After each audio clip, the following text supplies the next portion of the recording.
Bonjour, bienvenue pour une nouvelle vidéo de cabinet Lordo Associés. Regardons ensemble si un agent rémunéré pour aider aux élections peut prolonger cette mission en servant d'assesseur. Alors l'article R44 du Code électoral prohibe la rémunération des assesseurs, d'accord.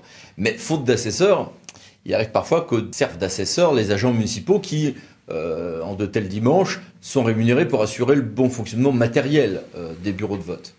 Alors est-ce que ça peut vicier l'élection ? Eh bien non, vient de répondre le Conseil d'État dans une affaire où il n'était pas allégué que ces agents, donc multifonctions, aient été par ailleurs dépourvus de la qualité d'électeurs dans cette commune, ni que leur présence en qualité d'assesseur aurait dans les circonstances de l'espèce altéré la sincérité du scrutin. Que déduire de cette formulation ? Que si j'ai un agent qui est là et qui est payé pour ça, qui prolonge sa mission en étant assesseur, ça ne vicie pas forcément l'élection. Très bien. Mais que dans d'autres cas, ça sera parfois un vice altérant la sincérité du scrutin. Et c'est là qu'on en vient des choses opérationnelles, par prudence, oui, ces agents peuvent être assesseurs, ce qui peut être commode, même s'ils ont été rémunérés pour le reste de la journée, mais retenons que si on veut être prudent, il serait utile d'en retenir 3 leçons. 1.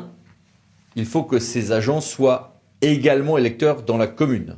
Donc, si, on va dire, un agent t'accepterait d'être assesseur, oui, ok, pas de problème, t'es bien électeur dans la commune. Bon. Sinon, il y aura un problème. Deuxième chose, évidemment, il faut que tout ceci se combine avec une stricte neutralité, ce qui sera presque toujours le cas, mais voilà. Troisième élément, sans doute ne pas être spécifiquement rémunéré pour cette tâche particulière de manière séparée. Si c'était à l'heure, il y aura l'heure pendant laquelle ils sont assesseurs, très bien.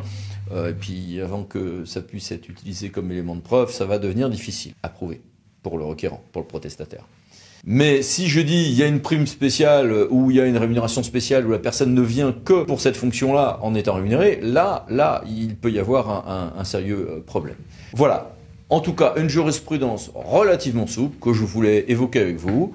À bientôt pour d'autres vidéos du cabinet Lordo Associés. Pensez à vous abonner. Merci, au revoir.